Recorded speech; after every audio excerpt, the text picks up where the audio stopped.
D'échanges de tirs nourris ont été entendus dans la cité d'Ouvira la nuit du 19 au 20. Qu'est-ce qui s'est passé? Le Rwanda menace de retirer ses troupes de la Cabo Delgado à Mozambique si l'Union européenne refuserait de financer ces projets dont il a commencé dans le cadre de ses opérations en Mozambique. Bonjour, bonsoir.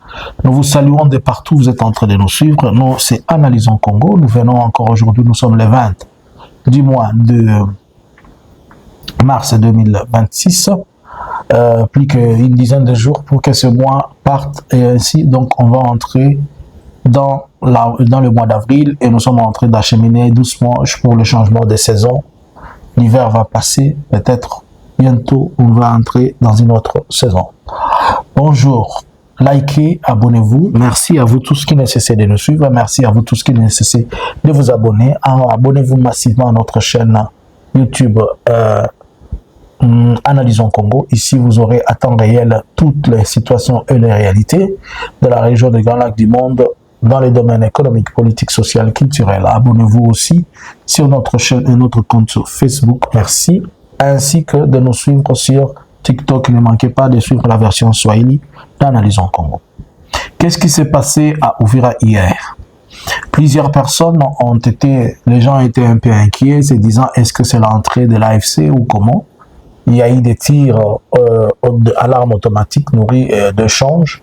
Certaines personnes ont vite compris que ce n'était pas ce qu'ils étaient en train de penser, mais après vérification, nous avons compris que c'était un échange entre les Wazalendo, entre eux et certains FRDC. Certaines disaient que les FRDC sont partis dévaliser certains endroits pour avoir de quoi manger puisqu'ils n'ont pas de quoi manger. De l'autre côté, les Wazalendo aussi se sont comportés ainsi. On ne sait pas encore le bilan, combien il y a eu de blessés ou de morts, mais ça présage déjà comment les choses ne sont pas bonnes. Il faut comprendre et il faut savoir que l'AFC a gardé la position où elle était depuis 48 heures. Ça met pression dans la ville d'Ouvira, dans la cité d'Ouvira. Ainsi donc, le voie qu'on les a laissés pour essayer d'évacuer au sortir, on est en train de les regarder et les observer. Par ailleurs, nous pouvons dire que la population continue à demeurer et à vivre dans cette peur qui l'amènerait à se poser plusieurs questions, comment ça va finir et comment ça va se passer. Les frontières ne sont pas encore fermées, les frontières sont encore ouvertes, c'est-à-dire les frontières du Burundi avec le Congo, et la situation, elle demeure tense telle que vous le savez. La route Sangue qui mène vers Bukavu, elle est toujours bloquée, la population n'a pas accès à ça. C'est comme un grand blocus maintenant. Donc, il ne reste que deux voies pour la population pour leur approvisionnement, celui du Burundi au travers la frontière de Kavimvira, celui du port de Kalundu et celui qui vient vers Baraka. Tandis que beaucoup d'autres dont ils avaient besoin, beaucoup de produits de première nécessité et autres, ils provenaient de Bukavu. Tout ce qui provenait de Bukavu pour le moment, ils n'ont plus accès à ça. Des choses que les gens pouvaient aller chercher même à Kampala, à Dubaï, ça devient compliqué. Ça doit descendre par Bujumbura afin que les gens puissent s'approvisionner. Nous craignons un manque d'approvisionnement, un manque de produits de première nécessité dans les jours à venir et que si l'une des parties ne prend pas le dessus sur l'autre, la situation restera tendue telle qu'elle est là. Alors, nous étions en train de dire dans notre titre que le Rwanda menace l'Union européenne. Le ministre des Affaires étrangères du Rwanda, il y a 48 heures, il a dit sur une chaîne internationale, ainsi qu'il a fait un tweet, que si l'Union européenne ne finançait pas, ils vont retirer leurs troupes. Une menace ou comment? Essayons un peu de comprendre. Pour que vous compreniez cette histoire, nous allons revenir un peu en arrière vers 2021. Qu'est-ce qui se passe? Vers 2021, dans la province de ce qu'on appelle Cabo Delgado, un groupe djihadiste de l'État islamique va attaquer la province en question. Il va massacrer au moins 6500 personnes. Il y a eu plus de 850 000 personnes qui ont fui. Alors, le Mozambique s'était retrouvé face à un problème d'insécurité avec les groupes djihadistes et l'interdiction de Total de continuer à produire. Or, la production de Total, elle était à la fois aussi bénéfique pour le pays, puisque vous savez, le pays bénéficie de redevances, de production et autres. Et Total Energy aussi, cela devenait, le groupe JNL devenait aussi difficile et faisait un manque à gagner, puisqu'on estime à 10 milliards de dollars qu'il faisait annuellement. C'est dans ce sens-là que le Mozambique va se décider d'aller demander du secours au Rwanda, que le Rwanda vienne protéger et l'aider à bouter les terroristes djihadistes dehors. Par ailleurs, comme c'était un projet aussi et entrer à l'Union européenne, la France va prendre langue et Total va prendre langue avec la France. La France préfère de chercher un mercenaire qui va faire le travail pour lui et on va chercher le Rwanda. Et au début, vers 2021, le financement, c'est comme ça que la France va faire passer ça au niveau de l'Union européenne. Et dans l'Union européenne, ils ont quelque chose qu'ils appellent, si c'est piste stratégique, quelque chose comme ça, que j'oublie le nom. C'est dans ces cadres-là qu'ils faisaient le financement. Alors, faciliter l'Europe pour la paix. European Facility for Peace, c'est exactement ça. C'est comme ça que, comme c'est quelque chose qui affectait l'Union européenne, les intérêts de l'Union européenne a été obligée de commencer à débourser. En 2021, vont débourser 20 millions de dollars pour que le Rwanda se trouve de l'équipement, acheter donc financer ce projet-là. Et bien que l'Union européenne finance pour ses intérêts, mais le Mozambique aussi demande l'appui du Rwanda pour le djihadisme. Cela veut dire que ça devenait comme deux contrats, si je peux le dire, ou presque trois. Puisque ici, c'est la Mozambique qui fait la paix chez lui, et il demande l'expertise du Rwanda. Il paie le Rwanda pour ça. Le Rwanda agit en mercenaire pour nettoyer et lui donner la paix. La Mozambique Total aussi paye le Rwanda, et l'Union européenne paye. Presque au moins trois contrats, si je peux le dire dans ce sens-là. Alors, l'Union européenne a financé en 2021, il a financé en 2023, 2024, 2025, mais pour cette année, ils ont dit qu'ils n'ont pas de financement, ils ne vont pas financer. Il faut noter que le Rwanda avait déployé, au début, c'était 1000 militaires, compris militaires et policiers mélangés. Aujourd'hui, ils sont estimés à 2500. Alors, le Rwanda s'est dit que si vous ne financez pas, il retire les troupes. C'est-à-dire quoi? Pour le Rwanda, il avait déjà mis sur table une discussion disant que ce que vous êtes en train de nous payer sont très moins chers par rapport à ce que nous faisons. Donc vous devez doubler la mise de 20 millions, il devait l'amener à 200 millions de dollars. Et l'Union européenne n'a pas peut-être apprécié. Je ne sais pas si je peux dire qu'il n'a pas peut-être apprécié. Ça s'est croisé aussi avec les problèmes liés à la RDC où le Rwanda va se retrouver sous des sanctions militaires. Mais ces sanctions militaires n'ont rien à voir avec ce qui se passe dans le Cabo Delgado. C'était juste de sanctionner les troupes, le militaire rwandais, dans le sens où ils ne vont pas avoir des formations, on ne va pas venir échanger avec eux, ceci et cela, mais ça n'affecte pas l'armée rwandaise, ça n'affecte pas le programme que le Rwanda peut avoir ailleurs, comme c'est de Cabo Delgado. Alors, ainsi, si le Rwanda se décide de pouvoir retirer ses troupes, qu'est-ce qui va se passer?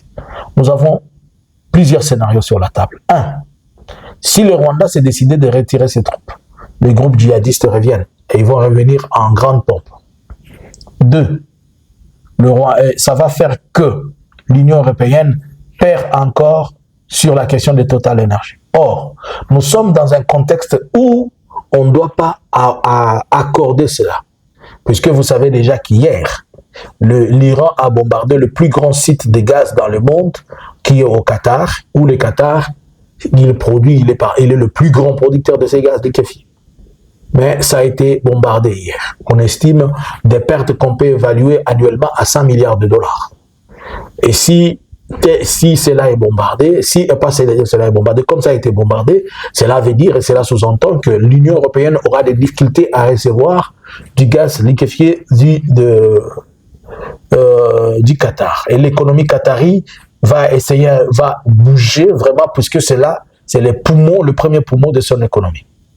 Alors, dans ce contexte, vu que déjà le Qatar est touché, nous avons un problème avec les détroits d'Ormuz, où les navires ne peuvent plus bouger, ni venir, ni aller et amener le gaz.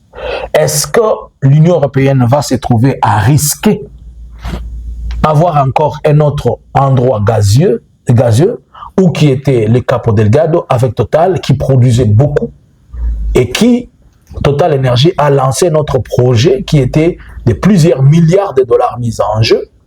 Va-t-il aussi perdre Capo Delgado?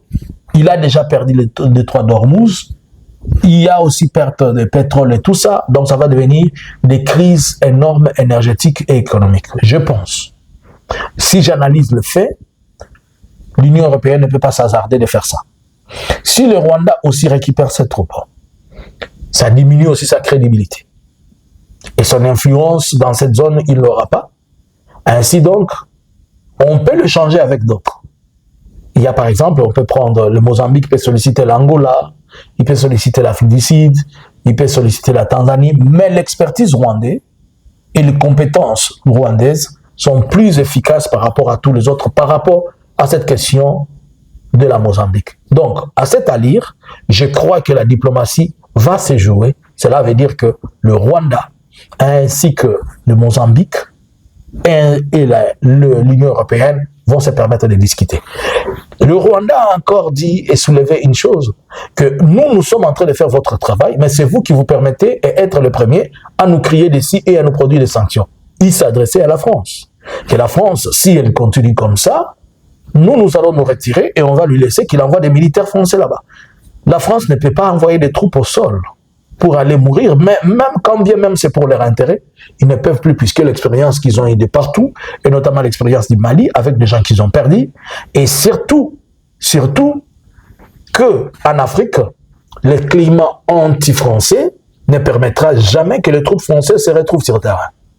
Par conséquent, la France sera dans l'obligation de pouvoir discuter et améliorer ces discussions avec le Rwanda par rapport à la question des Capo Delgado. Et l'Union européenne, bien sûr. Il y a aussi un enjeu majeur. Même si la France ne veut pas, même si l'Union européenne ne veut pas, mais Total Energy ne va pas perdre l'argent. Total Energy ne va pas perdre l'argent. Il va les obliger et les exiger à rester. Voilà maintenant des piliers diplomatiques sur lesquels le Rwanda est assis et qui créent de l'influence pour le Rwanda. Il est facile que la RDC, puisqu'on a comparé, on a pris la situation de Capo Delgado, on l'amène par rapport à ce qui se passe en RDC, disant que le Rwanda est un mauvais garçon, il a reçu des sanctions, il est en train de menacer, il est entré. Le Rwanda leur fait comprendre que la situation de la RDC est autre. Elle n'est même pas liée à ce qui se passe à Capo Delgado, puisqu'à Capo Delgado, nous sommes en train de parler d'une situation purement djihadiste, et ici, ce sont des problèmes économiques et des problèmes politiques liés à un pays. Alors, on a séparé un peu au lieu de les scinder. Mais la RDC étant derrière la politique de faire noyer le Rwanda, il peut continuer à le faire noyer, mais il y a un souci, chaque fois que là où le Rwanda donne service, si on essaie d'échanger, est-ce que la RDC sera en mesure de donner ce service? Impossible. Puisqu'il y a un tel d'abord désordre dans la FARDC, il y a un tel manque du professionnalisme et il y a un tel manque de capacité à la fois du personnel. On n'a pas de troupes qui sont suffisamment coachées ou entraînées dans la question liée au terrorisme, alors que là, ce n'est pas une guerre urbaine, c'est du terrorisme. On n'a pas suffisamment une police disciplinée, puisqu'on a en Mozambique, on n'a pas seulement envoyé la FRD et le RDF, Rwanda Defense Force, on a amené aussi la police rwandaise. Ce sont deux choses différentes, tu vois un peu, voyez un peu. C'est dans ce sens-là que si la RDC veut récupérer quelque chose du Rwanda, il faudrait qu'il soit à mesure de pouvoir le faire. Et à être à mesure, c'est-à-dire nous devons avoir une armée adéquate, une armée équipée, éduquée, instruite et une police de même. J'ai vu récemment, c'est pour la troisième ou la quatrième session, qu'il y a eu de compétition mondiale sur le squat. Les polices spéciales.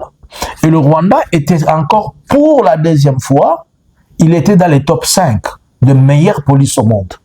Alors, tout cela, ça s'est passé aux Émirats Arabes Unis, c'était vers le mois de février, Tout cela, ce sont des choses qui cotent le pays Rwanda face à ce qui est en train de se passer. Puisque vous devez comprendre qu'il y a un fort écart entre le Rwanda et la RDC sur des questions liées à la discipline, liées aux structures et tout ça.